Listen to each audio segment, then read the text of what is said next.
Are you tired of being overcharged and forced into paying a monthly subscription for your Mac and Windows software?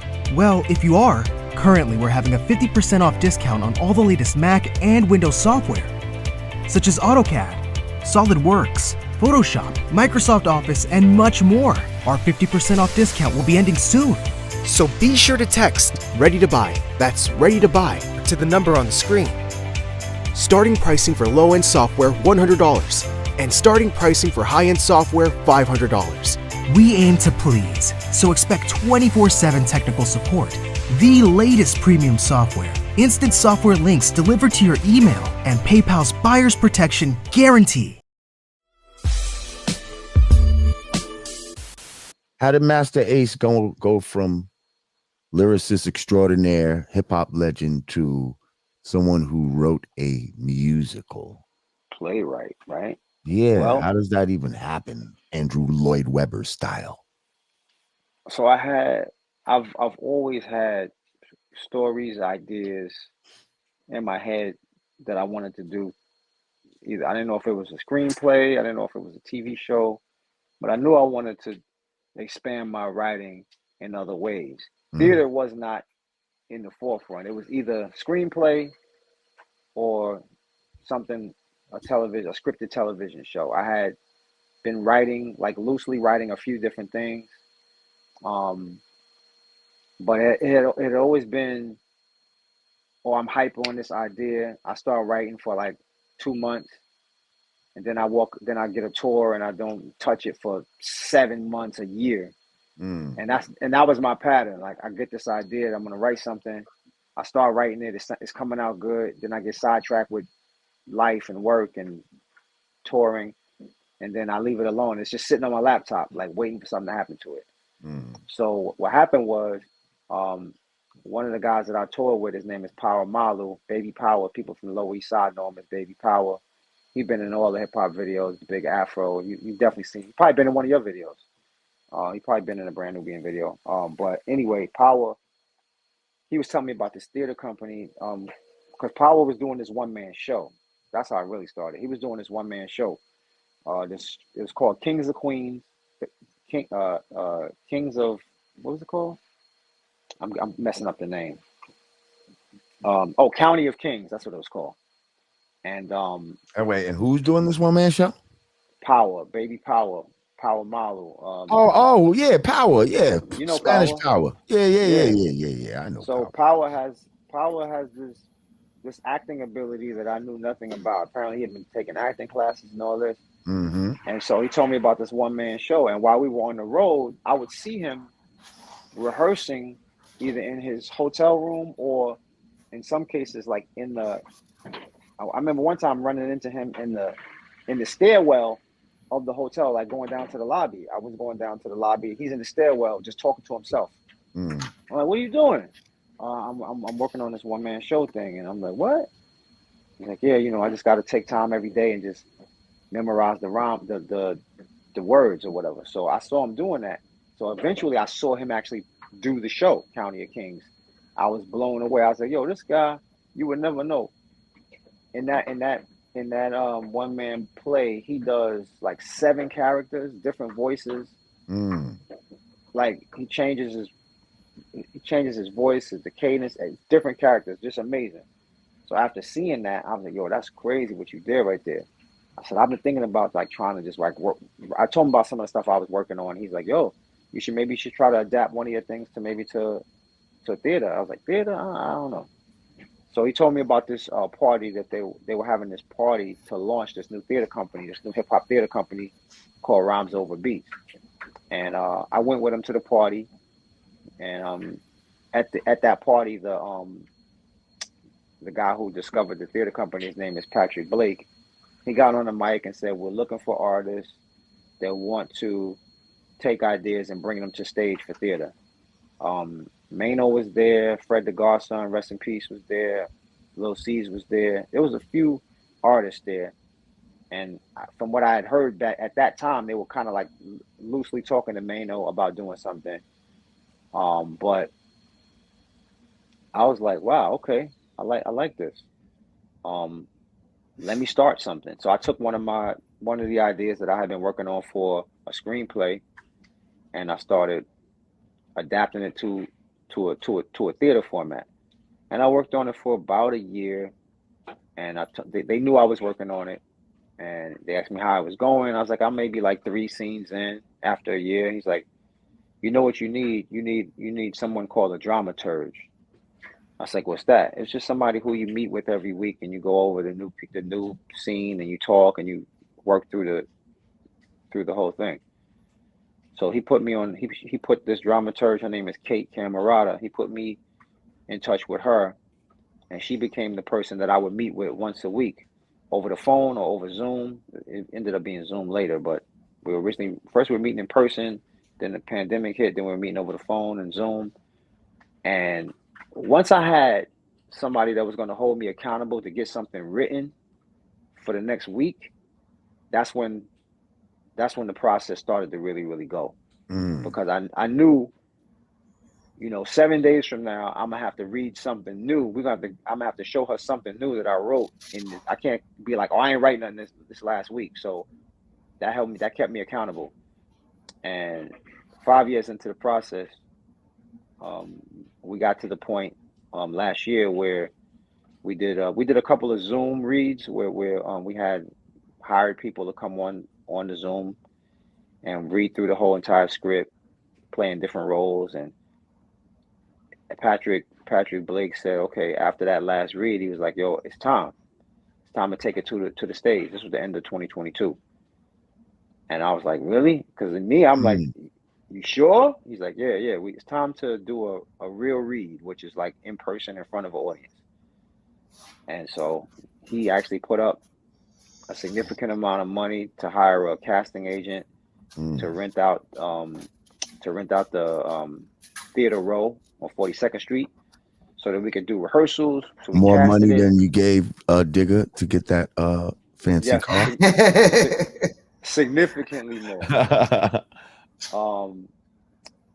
And we started rehearsals. And June 1st and June 2nd, we did 2 stage readings. And all the reading is the actors are up there with they're sitting in chairs.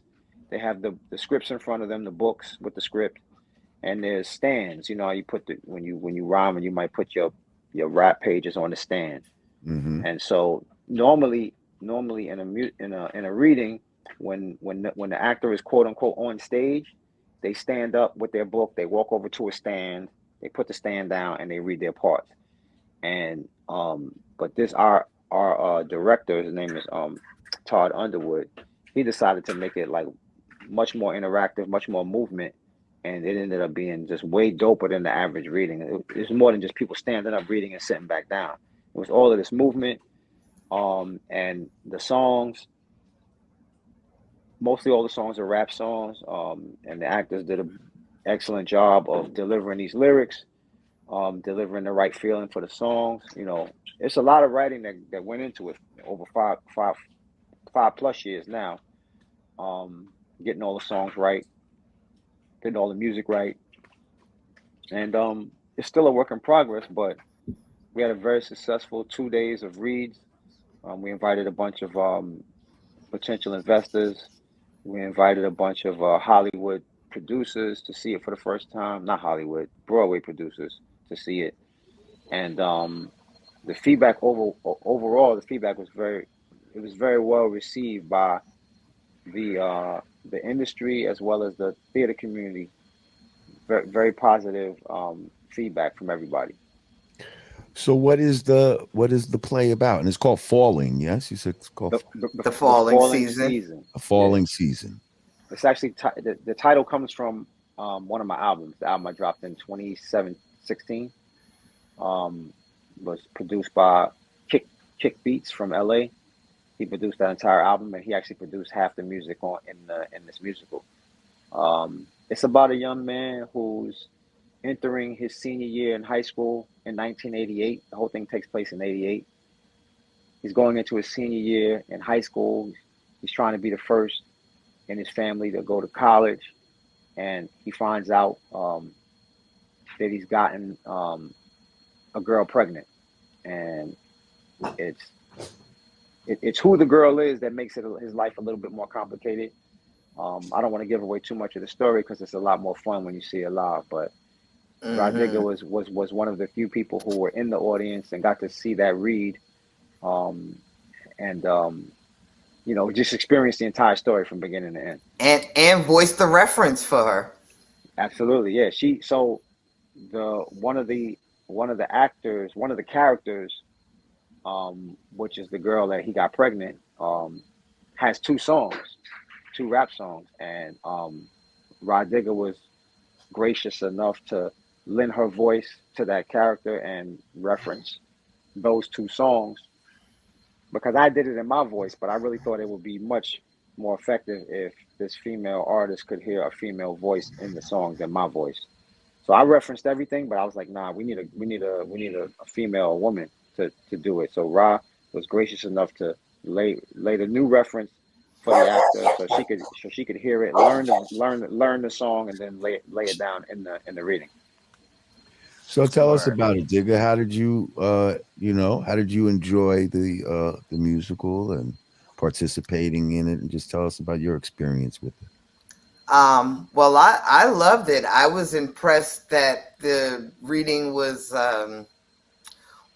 so perfectly choreographed. I wanted to ask you, how long did it take from the first time they touched the stage and was reading the books to them getting that point? Because it was, pretty much y'all at the point where the only thing that's missing is wardrobe. Like, they were already there in terms of movement and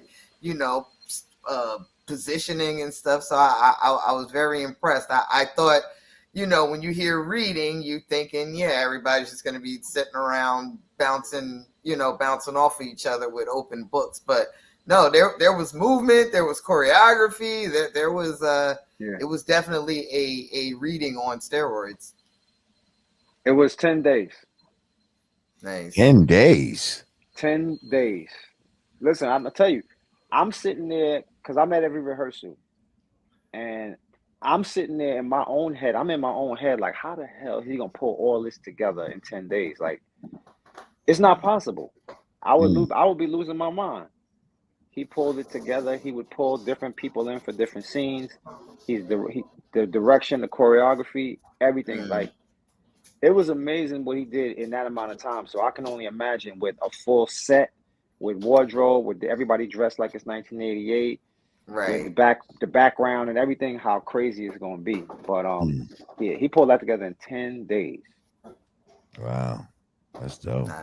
That was super dope. I went into it with really no expectations, because I know you are a talented brother, and I didn't expect anything less. But I was really, really, really impressed. Just knowing your history and how long your footprints are in this game. Just to see you transcending into this Ace was it was very moving. Hey, I got to be honest, in a total transparency, I am so jealous, because this was a brainchild of mine, like, pretty much ever since we did Carmen. I was like, I want to do something like that. And I had a conversation once upon a time with Quavo about it. It was so long ago. Cardi and Offset were still creeping at the time. Like, they hadn't even gone public yet. But I had a run-in with Quavo, and he didn't know me from music. He didn't know, like, Rod Digga, Dirty Harry. He recognized me from Carmen. He was like, "Oh, I know you was in that hip hop musical thing. Yo, that's my favorite movie. I love that joint. Respect, big up, legend." Like, didn't mention squat about the music. He was just stuck on, "Yo, you was in Carmen." And he was like, "Yo, I always wanted to do something like that, or I would love to do something like that." And I said, "Hey, well, funny you should say that, because I'm in my head, like, I want to do, I would like to do something like that. So we kind of joked about doing the Three Amigos, the hip hop musical. And, you know, we had that conversation. I didn't follow up. He didn't follow up. You know, years go by. And, well, there you have it. And now we don't have a third Migos. So nothing it's like, comes from that. When nobody follows up, ain't nothing gonna happen. You know, what did you say? A Turge? I didn't have an accountability partner. There should have been someone on me. There should have been someone on me at least making sure I wrote a page a week or something. Well, you got to get put up on game too. He didn't know that existed until somebody said, you need somebody with that knowledge, shared that knowledge and said, you know what you need this. And he's like, oh, word. And it turned out that is what he needed. Like, you know what I mean? It's not too late, man. It's not too late. It's not too late. Yeah, I really enjoyed your project. I can't wait. I can't wait for everybody to see it, and I can't wait to see it in its, you know, in full garb. We're trying to bring a what I would call a workshop version to Newark. Ooh, nice. We because Do It All and Midi Baraka were at the second reading on June 2nd. And right after the show, they both ran up to me like, yo, how can we bring this to Newark? And I'm like, yo, let's talk about it. And so since that time, we've been talking about it. And because they followed up. Yeah, I followed up. After they said what they said, I followed up with calls. I didn't let it slip. I was talking to Digga. Yeah, I know you mentioned. Shut up, Jamar. So I've actually, my wife and I went to actually do a tour of Newark Symphony Hall, which is where they recommended it be done. We did a tour of it, and we're now at the budgeting phase, trying to find out what it's going to cost to bring it there. Wow. If the budget makes sense, and if Ras Baraka can, you know, find the funds, we would bring it to Newark for like a limited run, maybe a 4 or 5 week run, so people in the tri-state can actually come out and see it with I wouldn't say a full set, because we can't build it like it would be on Broadway, but we can build certain aspects of it and make it kind of, you'll know where you are when the scenes change and stuff like that. We just got to figure out what the budget is going to be. Once we know that, we're going to try to bring it to Newark. And we might bring it to BAM in Brooklyn as well. But these are all just preliminary talks. Well, you're talking, you know, you're being interviewed by 2 hip hop actors. Not sure if you're really aware of that. But yeah, we've done a couple things here and there. You know, I'm aware. I'm well aware. Well, that cast is set. Oh, is it? Yeah, that cast is set. For the most part, but okay. You know, sometimes. Well, they need understudies sometimes. You never know. Absolutely. Shout to Nims, who played one of the major parts in the he played the role of Fats, which is a character from one of my albums. Shout out to Nims for taking on that role. Shout out to Nims. Fuck your life. Don't you ever disrespect me and not fucking put me in a musical. But you know what? You know what? I will forego a spot in the musical if I could bend your ear for some of those plugs, because now you can be my accountability partner and I will see this thing through. Absolutely. See, fair exchange ain't a robbery. They are still looking for artists that have ideas that they want to bring to the stage. So this is just phase 1. Okay. And you seem like you know, if you do it right, you're going to be inspirational to other people. You understand what I'm saying? You're going to make people like, oh shit, Ace did it and he did it well. Like, shit, you know what I mean? Like, let me try my hand at the shit. You know what I mean? It's just just a matter of doing it.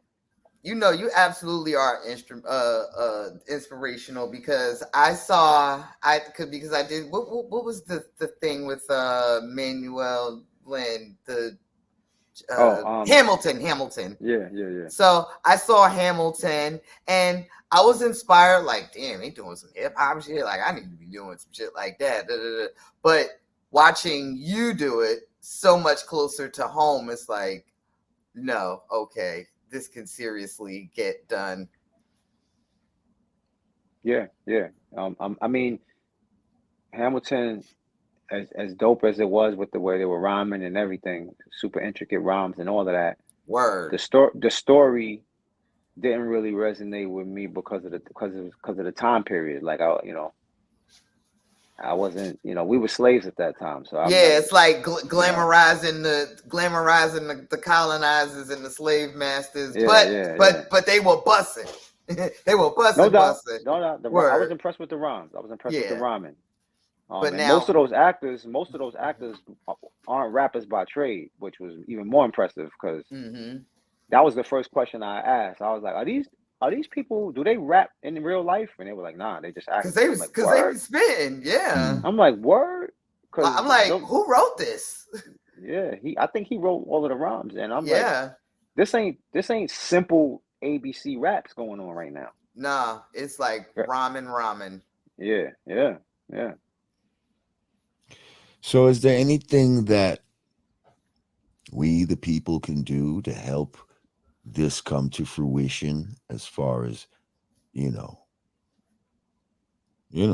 help getting it to the stage? What can we do? Not a whole lot. I mean, if y'all wanna, you got some money? Well, I don't know. Maybe they do need donations. If they do, this is the time to speak on that type of shit. Like, the people is here. Like, you know what I mean? Shout out to everybody in the chat right now. Make sure y'all click that like button. Well, we're in conversation with a few key investors, people who actually have long money that can make it happen. Our ultimate goal is to open in London. That's where I want to open, and I've made that known. We're already talking to a couple of theaters in London, trying to figure out what it's going to cost. Well, we actually know what it's going to cost now. Once we raise that bread, that's where we want to open it. But it would be great to have. Now, why would you want to open in London? Because my fan base overseas is much stronger than it is here. I feel like the U.S. market is so driven by numbers and TV and streams and sales and likes, and if you don't have 1 million followers, it doesn't move the needle. I do shows here in the States. You might get 200 people in the room, maybe. Room fits 500, you get 200 in the room. It's a cool show, but right over when there, I do shows overseas, sold out. 600 cap room, we got 650 people in the room. I've sold out all the merch. I've done Jazz Cafe in London 4 times, and the last 3 times we sold it out. I just know that there's a much more loyal fan base there. And not to mention that there's a train from Paris to London directly. So I know that we're going to get a lot of people, European fans of mine, that are going to jump on a train or jump on one of those cheap ass EasyJet flights that's like $80 and fly to London to see the show. So I'm just much more confident that we set it off in London, because Broadway is a tough market to break into unless you have a story, unless you come with a story. If you say, oh, this thing ran for 6 months in London, sold this many tickets in 6 months. Now Broadway's like, oh, word. Now Broadway, because Broadway go where the love expensive. is, man. If it's out there, it's out there. This is why I go live at around 3-4 o'clock. In consideration of people overseas, you know what I mean? Right. It'll be evening time for them. If we go on at 8 o'clock, that's, you know what I mean? That's the middle of the goddamn night for them. Like, you know what I mean? Right. So I found that by going on at this time, I'm definitely able to See, look, Hybrid Cypher is like, you tore up Manchester. That's because he's over there. Like, you know what I mean? Like, yeah, this is a real good time. I get a lot of people from Africa and, you know what I mean, all kind of just all over the world, really, when you go on at this time. So, yeah, I understand taking that into consideration. And that's super smart, man. Go with And love. I should mention opening in London is a third of the price of opening on Broadway. Okay. Broadway is just astronomical.